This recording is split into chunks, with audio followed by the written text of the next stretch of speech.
Yes, sir. Yes, sir. War, what is it good for? Welcome to Talk What You Know, Hard Talk Edition. Thank you for being with us here right in New Orleans in the New Orleans Talk Network studios where we're here live for Talk What You Know, Hard Talk Edition. Today we're going to deal with credibility counts. When the president takes America to war, with your host, Pastor Don Laura Jones. This is the question for you and I today. How does a president convince 330 million people to risk their lives in a war? Does he show proof? Does Congress authorize it? Do the United Nations authorize it? Or does he simply say, trust me? Because history tells us something very powerful. When Americans believe that a war is defensive, lawful, and necessary, they rally around the flag. But when credibility breaks, support collapse. So we want to look at over the last 80 years, the wars that America has gone into. When does the American people trust their leaders to go into war? And when do they stop trusting and believing in them? That's so key and that's so important. Because once we get in a war, there's no such thing as stop, I quit. Once you're in it, you gotta be in it to win it. You gotta be in it to finish it. And you gotta know your objectives. Those are key. You cannot stop it in the middle. You have to be in it to win it. So, how do the American people know when and why a president has taken us to war? And the fundamental question is this: does a president have the authority to bring America to war? Well, let's see what the Constitution says about it. Very clear. The Constitution, because the founding fathers had just fought a war against a king. And they wanted to make sure that one person could not take us into war. So the Constitution of the United States. Listen up. Your customers, our listeners, could be hearing about your business right now. Yeah, right now. Section 8 says, the Constitution gives the Congress the power to declare war, raise and support armies, provide and maintain a navy. That's clear. It's Congress' responsibility to declare war. Secondly, Article number 2, Section 2 says, the president is the commander-in-chief. That means Congress decides whether we go to war, and the president decides how to fight the war. Plain and clear. It's not ambiguous. A kindergartner could understand it. But history shows us something very interesting. History shows us that things have gradually moved and things have gradually changed. Why is that important? Because when we don't understand history, we're doomed to repeat it. And what happens in war impacts you and impacts me and impacts generations that come after. Because the billions and billions of dollars that we spend, somebody have to pay for it. Now, don't get me wrong. We're in a war today that we have to win. There's no going back. But the question for you and I, what are the protocols? How did we get here? And to understand how we got here, we have to go back almost 80 years. You see, this gradual erosion of congressional authority and the switching of authority to presidents, it didn't just happen overnight. No, it didn't happen overnight. It's called a creep theory. We have a tendency to creep into things. We have a tendency to creep into new legislation. We have a tendency to creep into possibilities. And I want you to see a couple of things. Now, we have to go all the way back. Well, let's do this. Mike, put up the chart showing public support for U.S. military intervention in wars over the last 80 years. Let's just look at it. Pull that chart up. On the public support for military intervention in war conflict. Now, In World War II, 97% of Americans supported the war. In the Afghanistan war, 92% supported the war.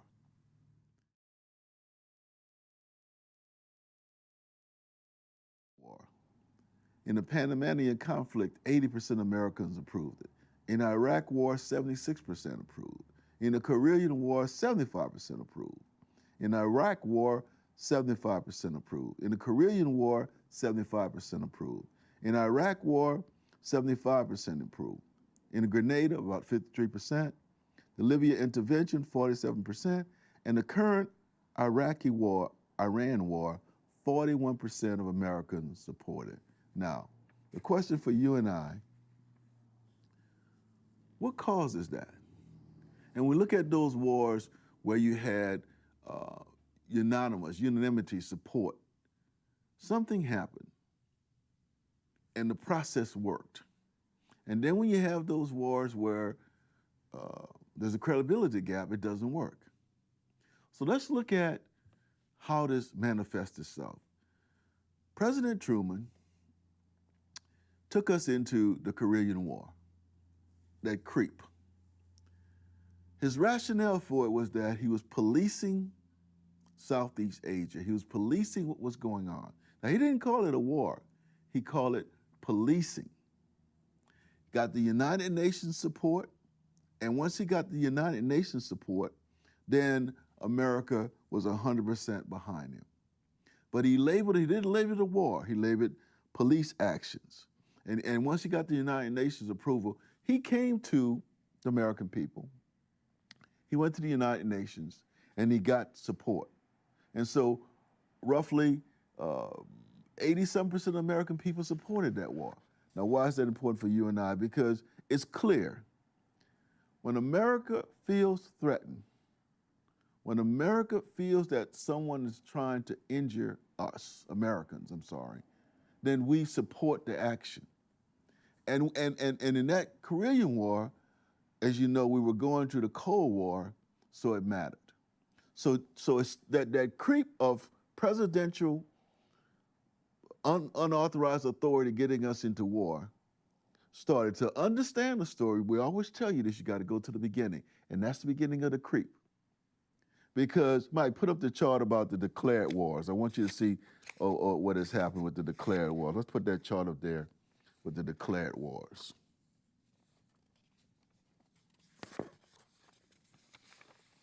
Now, put that chart up there, Mike, so they can see it, okay? So now, the declared wars that had universal support, the War of 1812, universal support of American people. 1846, the Mexican War, universal support. 1898, the Spanish-American War, universal support. 1917, World War I. When we got into it, we finally decided to get into it, American support. 1941, World War II, American support. Now, put the chart up, Mike, so they can see it. Put the chart up so they can see it, yes. Put that chart back up so they can see it. Make the charts on the whole screen so they can see it. They need to see the chart. Yeah, so put the chart up on the whole screen. Now, post-World War II military actions, no Congress support, Korean War, Vietnam escalation, Panamanian War, Gulf War, Kosovo War, Afghanistan and War, Iraq War, Libya War, ISIS campaign, Syria, and now the Iranian War. So for the first 150 years of American history, wars were declared. After the Korean War, we get this creep. And that's where it started, the creep. For the first 150 years, wars are declared. Congress declared the wars, the president executed them. But then you get this policing concept that Truman initiates. Come forward to the 1960s. Now, Johnson didn't start it, he inherited it. He didn't start it, he inherited it. As a matter of fact, it started in the Eisenhower administration where we started sending CIA representatives under the Eisenhower and the Truman administration to Vietnam after the French withdrew. And so you have a unique situation there that manifests itself. Now, I want you to see the results and how we get to where we are today, where Congress no longer declares war.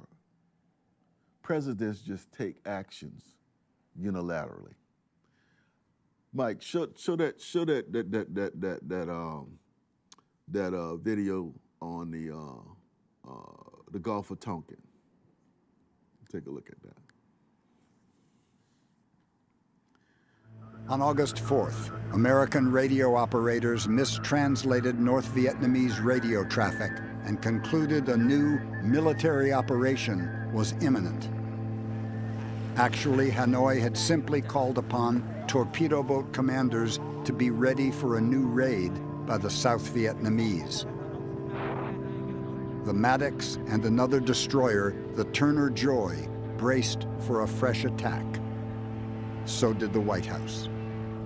Go ahead, ma'am. I personally would recommend to you, after a second attack on our ships, that we do retaliate against the coast of North Vietnam some way or other. What I was thinking about when I was eating breakfast, when they move on us and they shoot at us, I think we not only ought to shoot at them, but almost simultaneously pull one of these things that you've been doing, right, on one of their bridges or something. Exactly. I quite agree with you, Mr. President. But I wish we could have something that we've already picked out and just hit about 3 of them damn quick right after. No second attack ever happened. But at the time, anxious American sonar operators aboard the Maddox and Turner Joy convinced themselves one had. The attack was probable but not certain, Johnson was told. And since it had probably occurred, the president decided it should not go unanswered. Aggression by terror against the peaceful villagers of South Vietnam has now been joined by open aggression on the high seas against the United States of America. Yet our response for the present will be limited and fitting. We Americans know, although others... What happened there is a mistaken act in the Gulf of Tonkin got the Gulf of Tonkin Resolution passed, which gave the president unlimited authority to conduct the Vietnam War. Now, if you pay close attention to that, that was a mistaken piece of intelligence. And the irony of it, and the difficulty of understanding, was that the administration, the Johnson administration, knowing that the information was incorrect, went to Congress and got the Gulf of Tonkin Resolution passed, which allowed the president to use any means necessary to conduct that war. That codified it. That started the slippery slope. That made it possible for presidents thereafter to bypass Congress and go to war without authority, just move of their own volition. It didn't start with President Trump. It didn't start with President Biden. It didn't start with President Obama. It started under the Truman administration with the policing concept. And the only difference is that the Truman administration did have the good common sense to go to the United Nations and get a resolution passed to bring other nations to get involved in it. And that's why you see Americans supported it, because it followed a protocol, it followed a process. And the irony of it, and I want you to see something, that Gulf of Tonkin Resolution, Mike, show that second clip on the Gulf of Tonkin. That Gulf of Tonkin Resolution passed unanimously. Yes. Yes. It sailed through the House. It sailed through the Senate. But when you mislead the American people, when you don't give them credible information, when you take actions beyond your constitutional authority, something happens. What happens is that, yeah, show that clip right there, Mike. And I want to show, I'm just not saying this, show that clip you got up there now. Because Here to forget the risk of spreading conflict. We still seek no wider war. If that came to be where we would be called upon to carry out our responsibilities, and having been well trained for this, I never really gave it much thought. It was part of my duty. Lieutenant Everett Alvarez from Salinas, California, was aboard the USS carrier Constellation. His squadron of Skyhawk A-4 planes was ordered to attack torpedo boat installations and oil facilities near the port of Hongai. For the first time, American pilots were going to drop bombs on North Vietnam. When we approached the target, coming down from altitude, it was obvious that they could pick us up on their radar. I remember my knees shaking, and I was saying, holy smokes, I'm going into war. This is war. I was a bit scared. Once we went in and they started firing at us, the fear went away. Everything became smooth, deathly quiet in the cockpit. It was sort of like a symphony in the sense that my plane was just like a ballet in the sky, and I was just performing what I was doing. And then I got hit. Coastal militiamen captured Alvarez and turned him over to the North Vietnamese military. One fellow was yelling at me in Vietnamese and saying something. I started talking to him in Spanish. Don't ask me why. It seemed like a good idea at the time. After when they discovered USA on my ID card, and then they started speaking to me in English. Alvarez assumed he would be treated as a prisoner of war. I was sticking to the code of conduct, which is giving them name, rank, service number, and date of birth. But they quickly reminded me that there was no state of war, no declaration of war. So I could not be considered a prisoner of war. I recall thinking about it, and I says, you know what? They're right. Everett Alvarez was the first American airman to be shot out of the sky over North Vietnam, and the first to be imprisoned there. Interesting.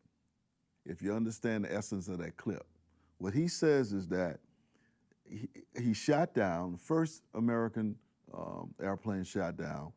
He's captured, and the Vietnamese tell him, there's no state of war. There's no war declared. So the code of conduct is not applicable to him. That's the significance of Congress declaring war, because the Vietnamese understood that there was no declared war. The Vietnamese understood that there was no state of war. And so what happens is that the Gulf of Tonkin Resolution allowed that president and all future presidents to use all necessary measures to repel attacks against the United States. And the Gulf of Tonkin Resolution was passed on a false pretense. It was passed on misinformation. And the result of it is not only a loss of confidence and trust. That's when you started to see Americans start to question, are we being misled? Are we being told the truth? And we developed something called the credibility gap. The credibility gap. That's what historians call it. That American people no longer trust blindly what the president says. And every war that has been fought, when American people ask the question, why are we fighting this war? You see they don't rally behind the president. They don't rally behind the flag. And it started in the Korean War with Truman, and it intensifies with that Gulf of Tonkin Resolution. I want you to see the results. when a president has a credibility gap. And that's what we're going to focus on. We're going to do a deep dive into that credibility gap. The Gulf of Tonkin Resolution, most scholars suggest, and all of the circumstances surrounding, because the imperial presidency, the concept the president could do no wrong, the president wouldn't lie, the president would always give the American people the facts. That empirical presidency concept was shattered, all based upon a lie. 100+ years of American blind trust in the president was collapsed because of a lie based on false information when the administration knew it was false. And that creates what you call the credibility gap. And it happened with the Vietnam War. Mike, play that tape of Lyndon Johnson announcing the results of lying to the American people. Look at this. Look at the destruction of the presidency. Know, however, Now, you see the results of that credibility gap? You have a president of the United States won an overwhelming victory just a year or two earlier. I mean, the largest landslide in the history of the United States up to that point. And he has to acknowledge that he will not seek his party nomination because of mistrust, suspicion, selfishness, and all that goes on when you have the credibility gap.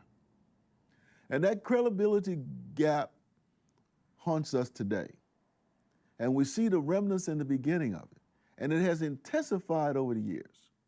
And that Vietnam incident and that Gulf of Tonkin War resolution started the decline of congressional authority over authorizing wars and started to shift it to the President of the United States, which is unconstitutional.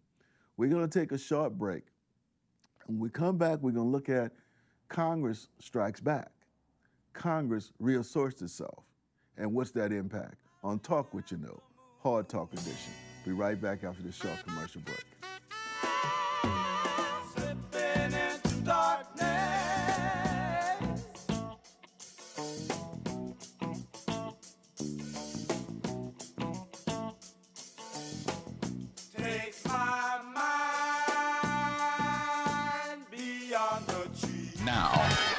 Now New Orleans has a choice. Download the New Orleans Talk Network app for your mobile device or listen at www.neworleanstalknetwork.com. Your week doesn't start on Monday morning. It starts with the truth. Join me, Reverend Dr. Donald Earl Jones, on Talk What You Know, Hard Talk Edition, Mondays at 11 a.m. on the New Orleans Talk Network.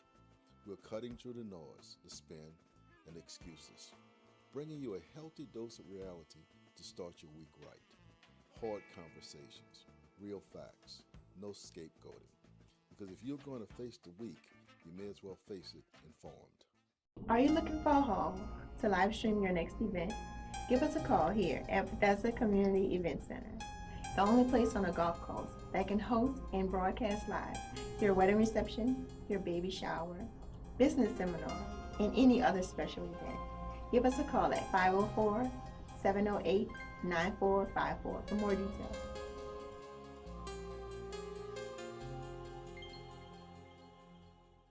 Still dealing with hurricane damage on your roof or damages to your home in general?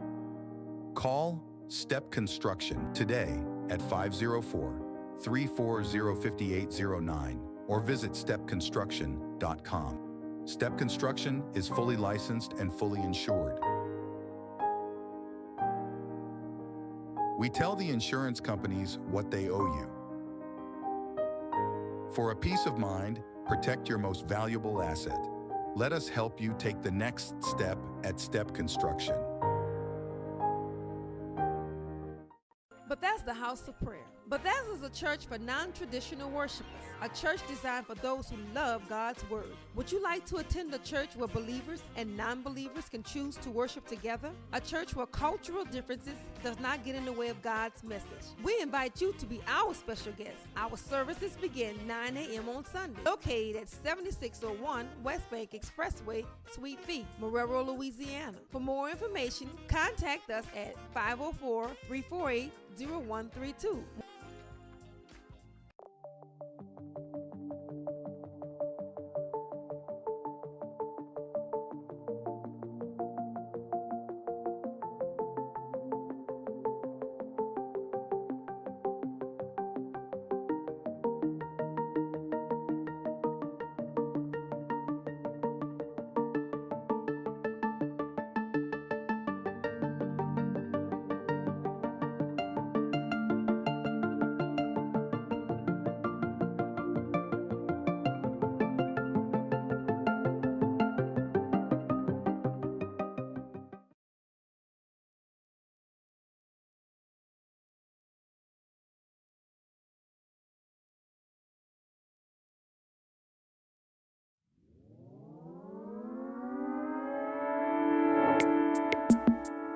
Here at Jones Insurance, your full-service agency, let us take care of all your insurance needs. We provide homeowners insurance, flood, rental, commercial, auto, and life insurance.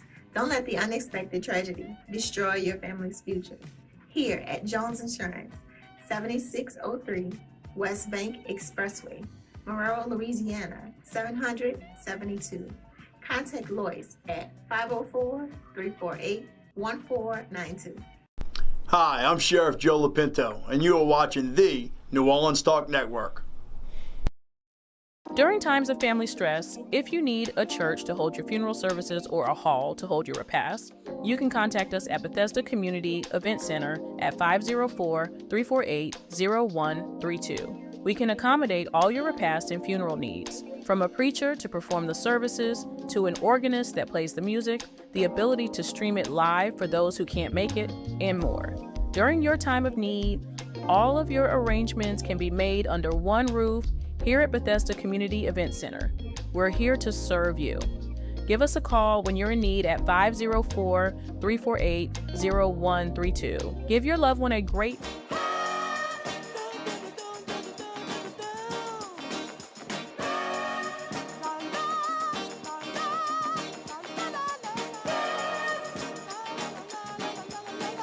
Welcome back to Talk What You Know, Hard Talk Edition. We're here in the New Orleans Talk Network studios live today, and we're looking at credibility counts.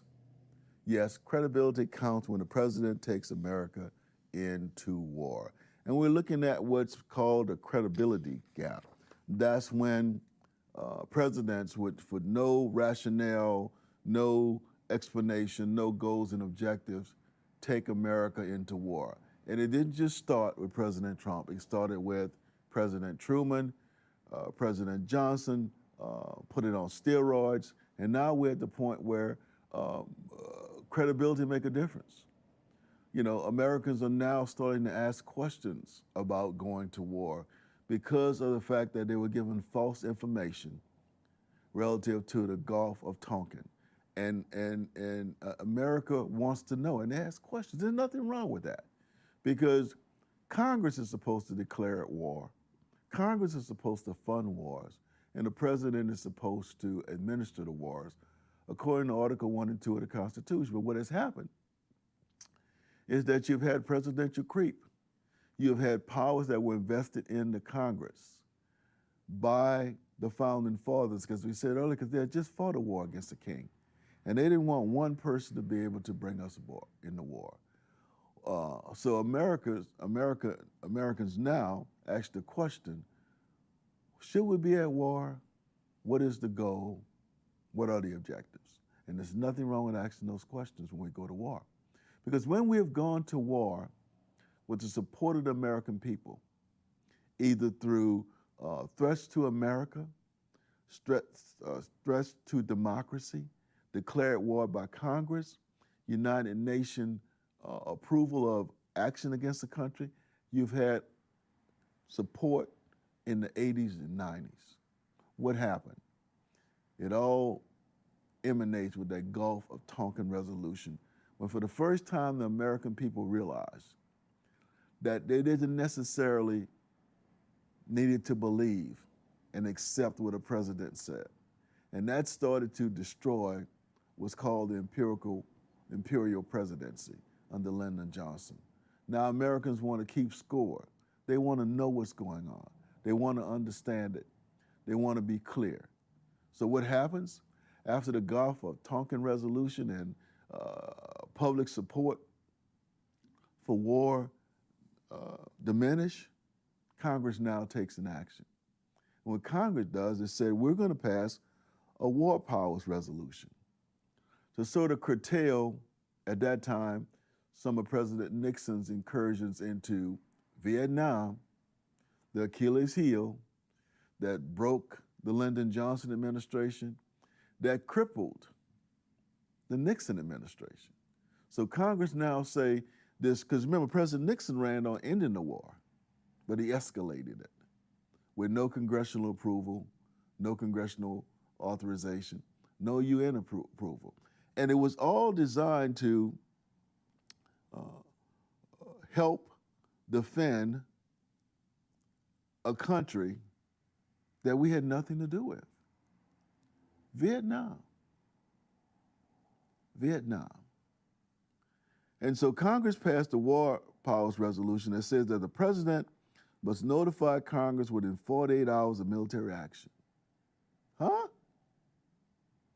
That's a congressional act. It says, the war power resolution says, the president must notify Congress within 44 hours of military action.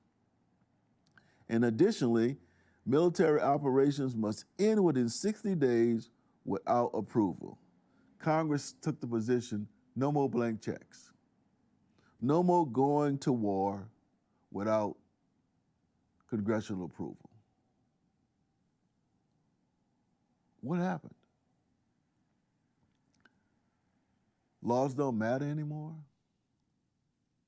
You can just change the Constitution by fiat? Now, let me just stop here and pause and say,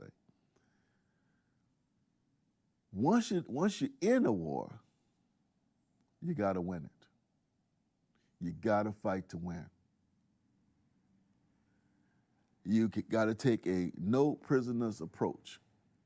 You got to fight it like it's a war of survival, because if you don't, you say to your enemies that you're weak, you're vulnerable.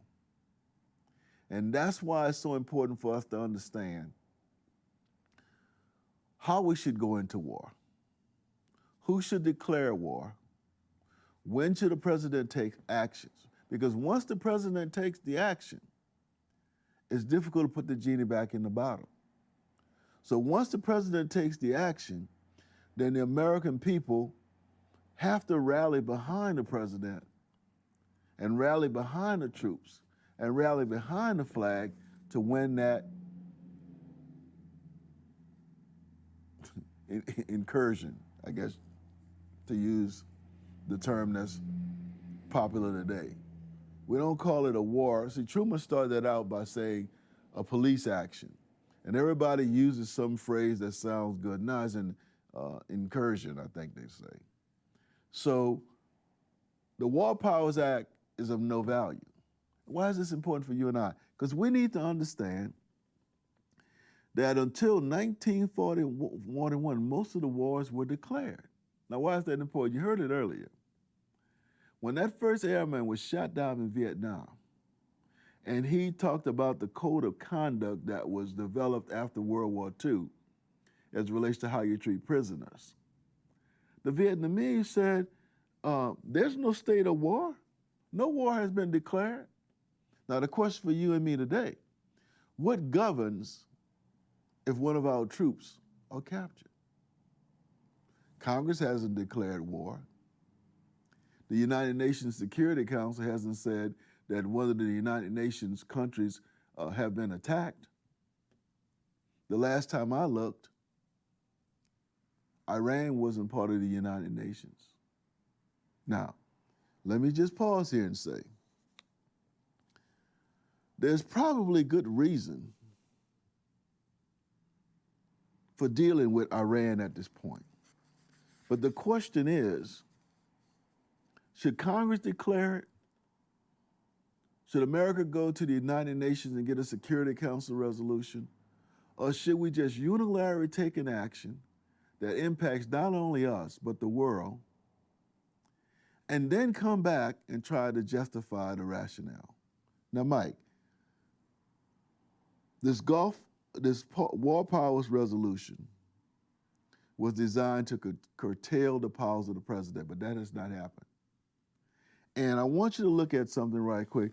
Put up that chart of the 5 wars that change presidential powers, that shift power from the Congress to declare war to the president declaring war.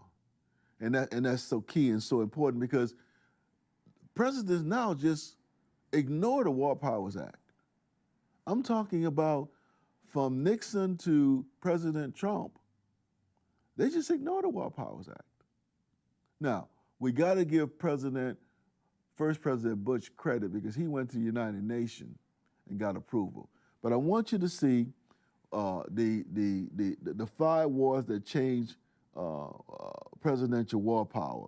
It started with the Korean War, then the Vietnam War, then the Gulf War, then the war in Afghanistan, and it is just amazing. These wars did this fundamental creep where Congress could no longer was responsible for declaring war, funding war. The president just does it. And then what each president has done since Truman, they've just come to Congress and asked for, once they start the war, ask for additional funds after the fact.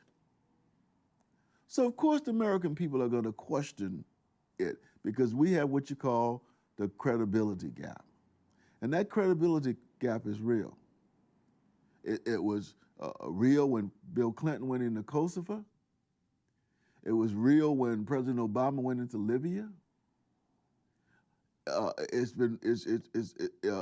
real with President Biden's actions in Syria. Yes, all of these things are real. This creep that bring your children, your grandchildren, my grandchildren into war, which they have no code of conduct if these kids get captured. We're tying generational debt to them that's going to saddle them with debt that they didn't even they don't even understand. Because war costs money. You know, Johnson tried it. You can't have butter and bread. You got to have one or the other. I mean, bread and war, one or the other. Johnson tried to do Vietnam and the Great Society. They clashed. Can't do both. You're going to take money from one or the other. And the question for you and me is this credibility gap has changed our perspective.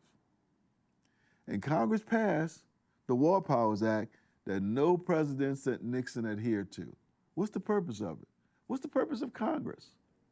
Ask yourself, should Congress just unilaterally go along with a president, be it President Obama, President Biden, President Trump, or should Congress play its role that the Congress in 1973 did and stand up, demand congressional hearings, demand an objective, demand what needs to be done, and then get the president come before the American people and explain the goals and objectives, explain the rationale, explain why you have to do something.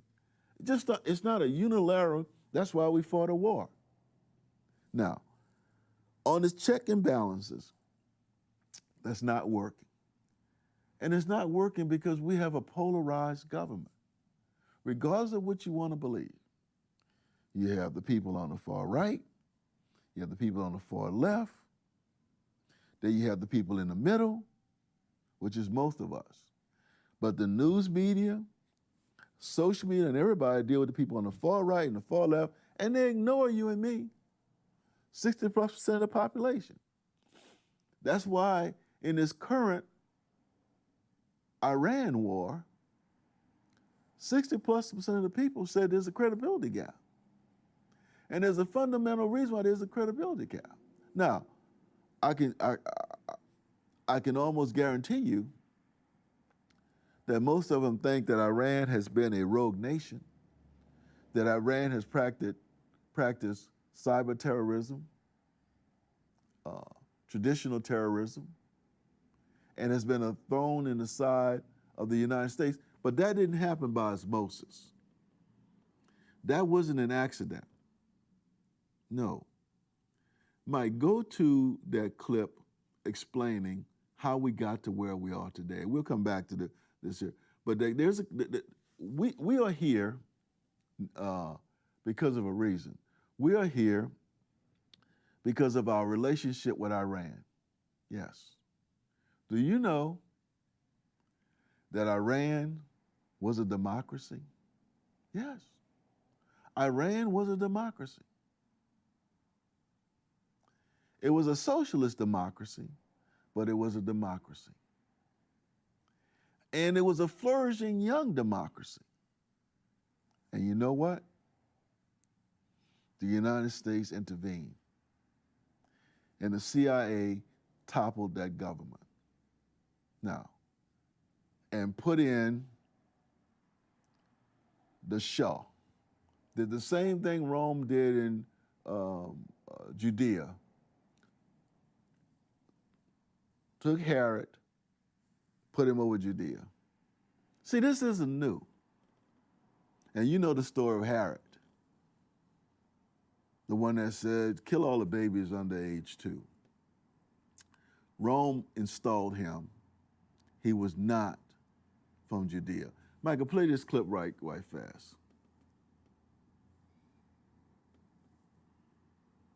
In 1951, Iran elected Prime Minister Mohammad Mossadegh, who pushed to nationalize the country's oil fields or bring them back under control from the British government. The move, while popular in Iran, worried some Western governments who saw it as a potential win for the Soviet Union at the height of the Cold War. In 1953, Mossadegh was removed from power as part of a U.S.-backed coup that overthrew Iran's democratic government.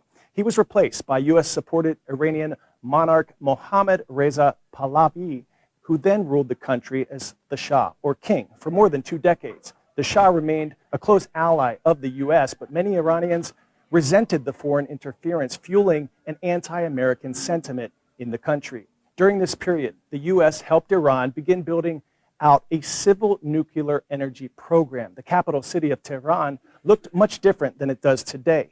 Women were not required to dress modestly. The influence of Western culture was prevalent, and Iranian universities flourished. Then, in 1979, everything changed with the Iranian Revolution. Millions of Iranians took to the streets to protest the Shah's regime, which they viewed as corrupt and illegitimate. Secular protesters opposed his authoritarianism, while Islamist protesters opposed his modernization agenda. The Shah was forced to flee the country, and Iran transformed from a Western-backed monarchy to an Islamic republic. That's a form of government in which religious leaders hold majority political power. This new government was led by Supreme Leader Ayatollah Ruhollah Khomeini, an Islamic scholar who'd been exiled during the Shah's reign. He served until his death in 1989. He was succeeded by the nation's most recent Supreme Leader, Ali Khamenei, who was killed last week in the U.S.-Israeli military strikes in Tehran. The Iranian Revolution marked a stark shift in Iranian relations with both the U.S. and Israel. It was marked by events like the Iran hostage crisis, when dozens of American citizens were held hostage in Tehran for 444 days. And in the 5 decades since, tensions between these countries have continued to grow. From every corner of the world, nations and people have voiced their strong revulsion and condemnation of Iran and have joined us in calling for the release of the hostages. Iran's current government does not recognize the state of Israel, and Israel has long accused Iran of using their nuclear energy program to develop nuclear weapons. There's no indication Iran currently has developed any, though the country has built a stock. Now, I just wanted you to see. Now, just imagine if you were an Iranian. Just imagine if you were an Iranian. and you knew that history, because most of us don't, how would you feel?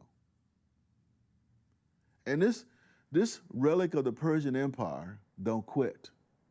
No, they don't quit. Ask the Iraqis. They fought a war for 8 years. Now, one of the things we see happening in the United States in the polarization, we fought wars in Afghanistan and Iraq for almost 20 years. And the result was devastating. And that credibility gap expanded. See, I don't think this is about Republican or Democrat. I don't think this is about the polarization of sides. I think it's that Americans are weary of going into war, not knowing why, not understanding the objective, and not knowing how it impacts the United States. Because when we toppled the prime minister of Iran, it was for control of the oil fields. Simple. We knocked out a legitimate government for control of the oil fields. Sound familiar? Sounds familiar? And so Americans support war when we're under attack, when there's a clear aggressor, when international law supports it, and Congress is involved. Americans fail to support wars when the intelligence is disputed, when justification changes, and Congress appears to be on the sideline. Historically, that's what happens.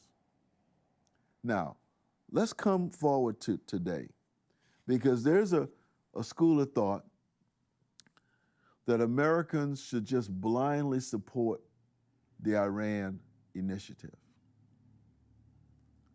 And it puts us in a compromising situation, because most people want to believe that there's legitimate reasons for going to war. Most people want to rally around the flag. But remember that credibility gap that started with Johnson? That credibility gap is still there. And what Americans are asking, Mike, put that chart back up now. The one on the administrative state of reason for going to war with Iran. Just put the whole chart up. I want them to be able to see it. You see, it's difficult to build support for a war after it's started. Public support is extremely difficult to build after the bombs start falling.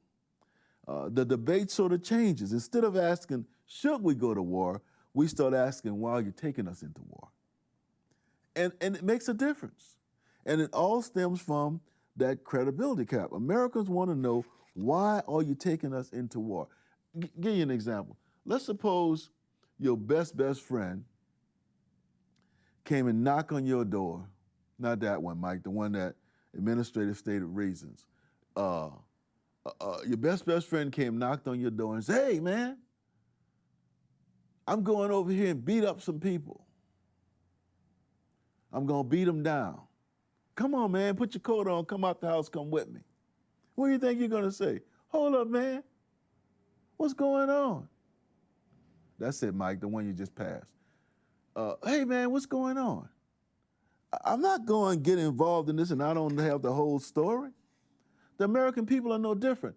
They want the whole story. They want to understand what's going on, all because of that credibility gap that exists, and you can't ignore it. And so I just want to take a minute and look at this current Iran war. Now, let me just say we're in it now, and we got to be in it to win. You may not like it, but America's prestige, America's credibility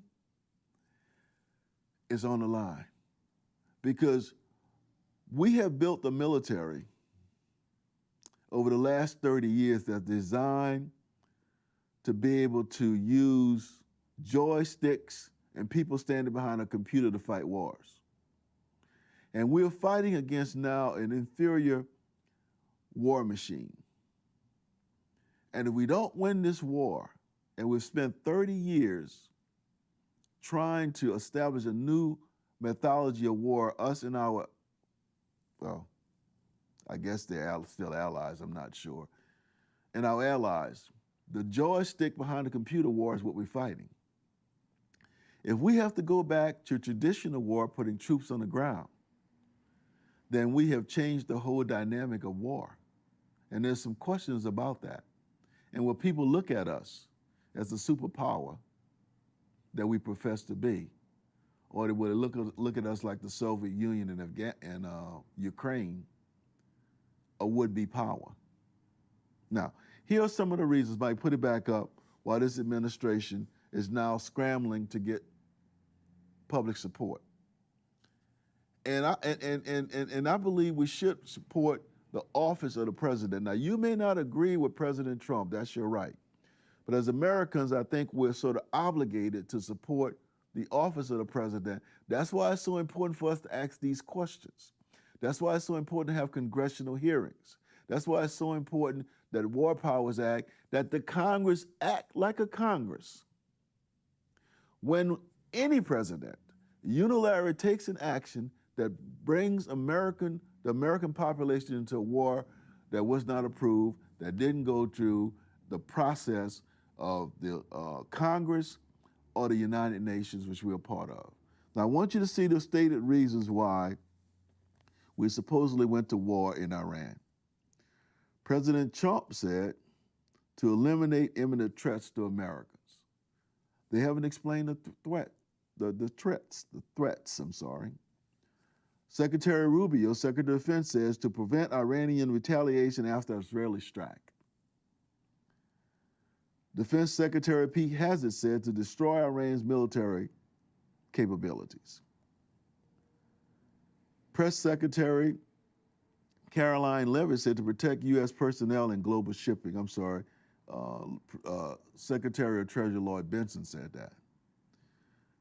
The press secretary said to stop nuclear weapons and terrorism. Now, all these things can be true, but you got to sell them to the American people before you go and start dropping bombs. You can't be sitting down in negotiations with people, and while the negotiations are going on, you start dropping bombs on them.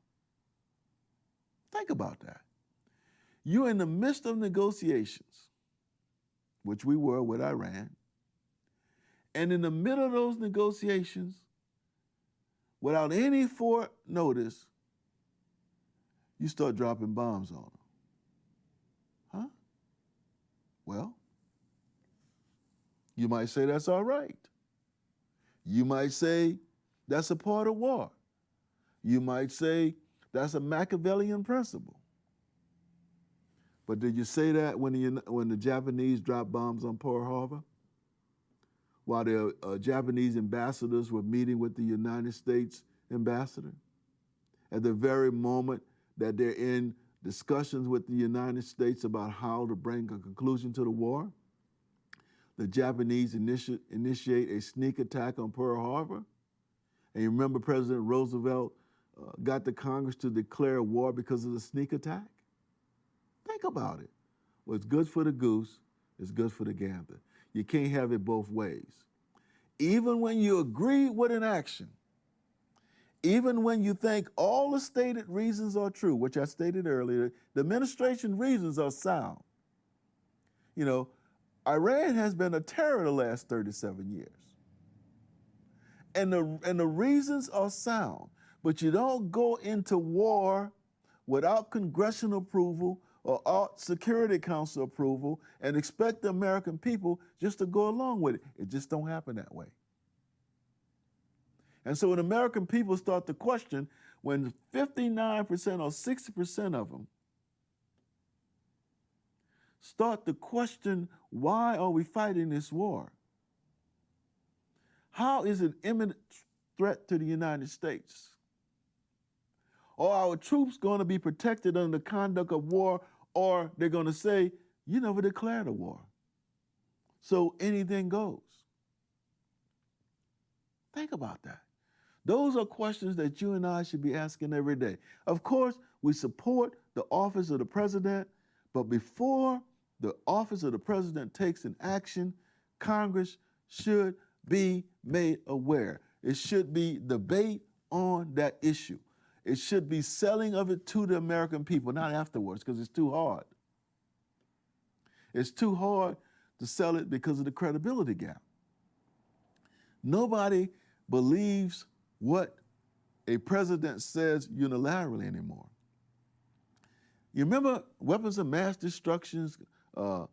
Secretary General Colin Powell went before the United Nations. Where were the weapons of mass destruction? You can't even find them today. Expansion of the credibility gap. And the question for you and me, is the Constitution the law of the land that the founding fathers gave us? Or should one man, be it Lyndon Johnson, President Trump, President Obama, President Clinton, second President Bush, got to give first President Bush credit. He went to the United Nations and got worldwide support to expel the invasion of Kuwait. Did it the right way. And that's why 97% of the people supported that war. And every time you go to Congress, Congress declares a war, there's rigid debate, the American people support it, they rally behind the flag. If you go to the United Nations Security Council, make your case, get worldwide support, the American people rally behind the flag, they support the endeavor. The question now is this credibility gap. And our leaders should learn that Americans are willing to make sacrifice. They're willing to serve. They're willing to unite. But once that credibility is gone, it's hard to get public support. And that's why it's so important for you and I to ask questions. You see, if we were to ask questions about Korea, wouldn't have had that beginning creep. If we'd have asked questions about Vietnam, the undeclared war, that's what it's called, the undeclared war. Then we wouldn't have had probably the Gulf of Tonkin Resolution that expanded presidential power. If we had asked questions about Iraq and Afghanistan, we wouldn't have spent trillions of dollars fighting a war over 2 decades. See, that's the problem. Americans are asking, we fought war for over 20 years in Iraq and Afghanistan, and what's the result? Chaos, ruin of the country. We toppled Muammar Gaddafi in Libya, and what's the result? Destruction of the country, chaos. You see, regime change shouldn't be a goal of the United States.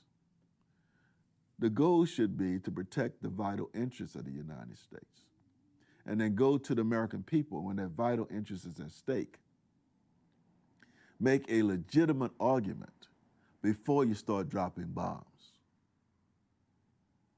McNamara said, Secretary of the Defense in the Johnson administration, they almost bombed Vietnam back to the cave days. But yet we have North Vietnam that has nuclear weapons today. Huh? Yeah. South Vietnam that's still totally dependent upon the United States and others. So what was the purpose of that war? Yes, North Vietnam does have a nuclear weapon. Yes. They don't have a warhead that allows to get to the United States, but they have it. So what was the purpose of spending trillions of dollars? Yes, that war cost us millions and millions and millions. His scholars suggest it's almost $1 trillion. That result is the same. So Congress has to get off of its rear end, start doing its job, support the president when there's empirical evidence,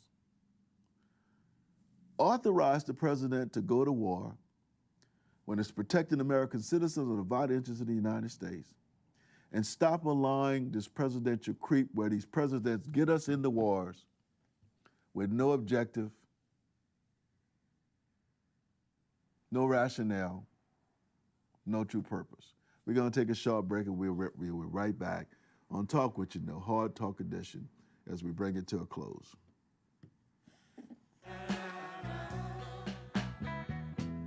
Harry Hippie lies asleep in the shade. Life don't bug him, cause he thinks he's got it made. Listen up. Your customers, our listeners, could be hearing about your business right now. Yeah, right now. Don't miss out on the opportunity to advertise with NewOrleansTalkNetwork.com. Call our business department today at 504-475-4793 to hear about our great rates. NewOrleansTalkNetwork.com. We provide the people, you provide the business.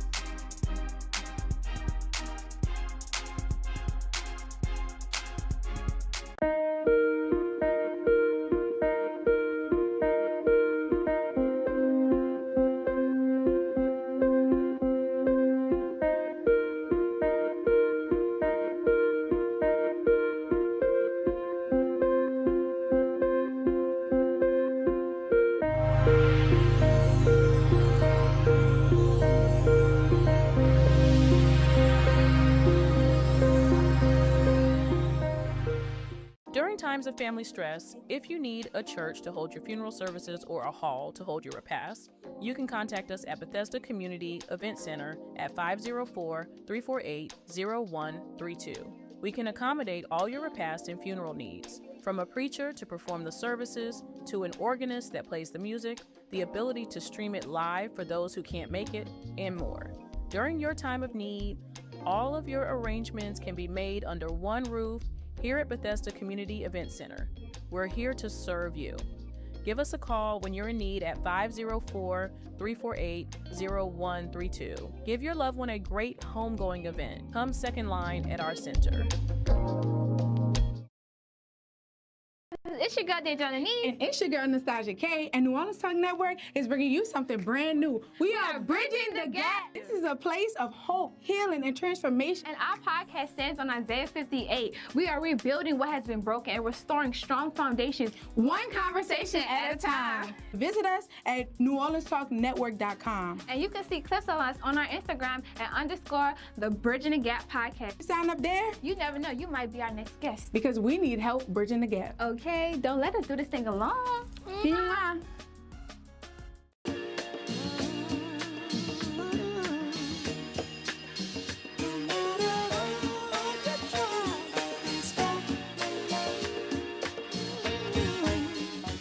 Like that beat, man. Like that beat, Mike. Welcome back to Talk What You Know, Hard Talk Edition, right here live in New Orleans Talk Network studios, where we're looking at credibility counts when the president takes America to war. Credibility counts when the president takes America into war. We've been looking at some fascinating things, and we've looked at today the erosion of Congress's role in declaring war and what the impact of it is. See, if you could just go to war because of a feeling, that's what the founding fathers were concerned about. As I said earlier, they had just fought a king, someone who could just arbitrarily and capricious says, let's go to war. Let's crush him. Imagine that. Imagine what the founding fathers would say to us today to the erosion of Congress's authority since the Gulf of Tonkin Resolution was passed. Truman started with the creep. Now, I just want you to see something. This is not a condemnation, it's an observation. I want you to see why the founding fathers set up a system, a bicameral system, where Congress declared war and Congress funds the war, and the president administers the war. And I think this is what the founding fathers may have been afraid of, from Lyndon Johnson up until today. Mike, play that clip. Mr. President, did Israel force your hand to launch these strikes against Iran? Did Netanyahu pull the United States into this war? No, I might have forced their hand. You see, we were having negotiations with these lunatics, and it was my opinion that they were going to attack first. They were going to attack if we didn't do it. they were going to attack first. I felt strongly about that. And we have great negotiators, great people, people that do this very successfully and have done it all their lives very successful. And based on the way the negotiation was going, I think they were going to attack first. And I didn't want that to happen. So if anything, I might have forced Israel's hand. But Israel was ready and we were ready, and we've had a very, very powerful impact because virtually everything they have has been knocked out now. Their missile count is going way down. Amazingly, they're hitting countries that were, let's call them neutral, right? They lived together for a long time. I think they were surprised. I was surprised. And now those countries are all fighting against them and fighting strongly against them. Someday they'll write a story and they'll say why they did that, but they hit countries that had nothing to do with what's going on. They were sort of leaving everything alone. All of a sudden they had missiles shot in, which shows you the level of evil that we're dealing with. They'll hit people that were... I put that chart up, Mike, support for U.S. military intervention. Pay close attention to what the president said. He said, I had a feeling. It looked like the founding fathers were wise to me. He said, I had a feeling, my opinion, I think they were going to strike first. Now you see why the founding fathers didn't want to put authority into the hand of one individual, because they knew that you needed the American people's support. Mike, put that chart up so they can see that chart clearly. When you go about following the Constitution, it's been shown that American people unilaterally support the war efforts of the United States. From Korea to Vietnam to Iraq to Afghanistan, one question keeps repeating itself. And that question is, credibility counts, because American people believe a war has to be defensive, has to be lawful, has to be necessary, and then they rally behind the flag. The credibility gap opens, and the credibility gap makes it difficult for Americans to support the war efforts. History teaches us, and we refuse to learn from history. We refuse to learn from Truman in Korea, Johnson in Vietnam. The presidents of both parties have decided since then that America can go into war without congressional approval, without UN Security Council approval. And the question is, who decides when a nation go to war? The Constitution and Congress? History often shows us that the presidents now are declaring that. But the American people have always been the ones to have to make the sacrifice. The American people have always been the remarkable people. When they believe the cause is justified, they will unite. When they believe the nation is attacked, they will defend it. When they believe that the mission is necessary, they engage it. They will endure hardship. They will participate. They will support it. They will join in. And it's so important that the American people buy into the war. The founding fathers made it that way. They made it that way to make sure that one person didn't unilaterally take the American people in the war. And the trust of the government from Truman to now is questionable on facts based on the wars that they have brought us into. And the American people have the right to ask the question, why are we fighting this war? Is this war truly necessary? How it's going to impact the American people, both from a financial perspective and from a human perspective. War counts and war matters. And that's why when you want the American people to rally behind the flag, give them goals and objectives. Seek congressional approval. Seek approval from the United Nations. And you see the chart up there? It shows that when you follow the protocol that the founding fathers put in place, you will have unilateral support from the American people. And when you don't, less than 40% of the people will support the office of the president. Yes, I say the office of the president, not the man, the office of the presidency, when you take America to war. This has been Talk What You Know, Hard Talk Edition with Reverend Donald R. Jones. We remind you to stay informed, stay vigilant, and remember, truth isn't partisan, it's constitutional. Look forward for being with you the next time on Talk What You Know, Hard Talk Edition, right here at the New Orleans Talk Network studios. Thank you for being with us today.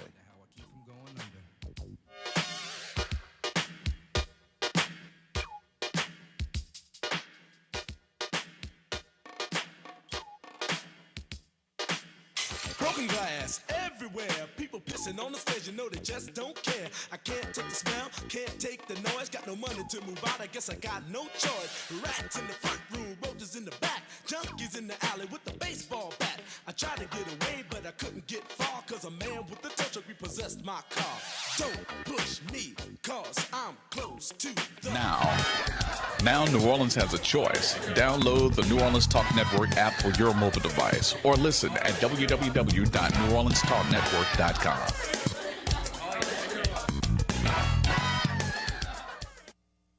Your week doesn't start on Monday morning.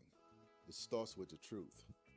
Join me, Reverend Dr. Donald R. Jones, on Talk What You Know, Hard Talk Edition, Mondays at 11 a.m. on the New Orleans Talk Network. We're cutting through the noise, the spin, and excuses, bringing you a healthy dose of reality to start your week right. Hard conversations, real facts, no scapegoating. Because if you're going to face the week, you may as well face it informed.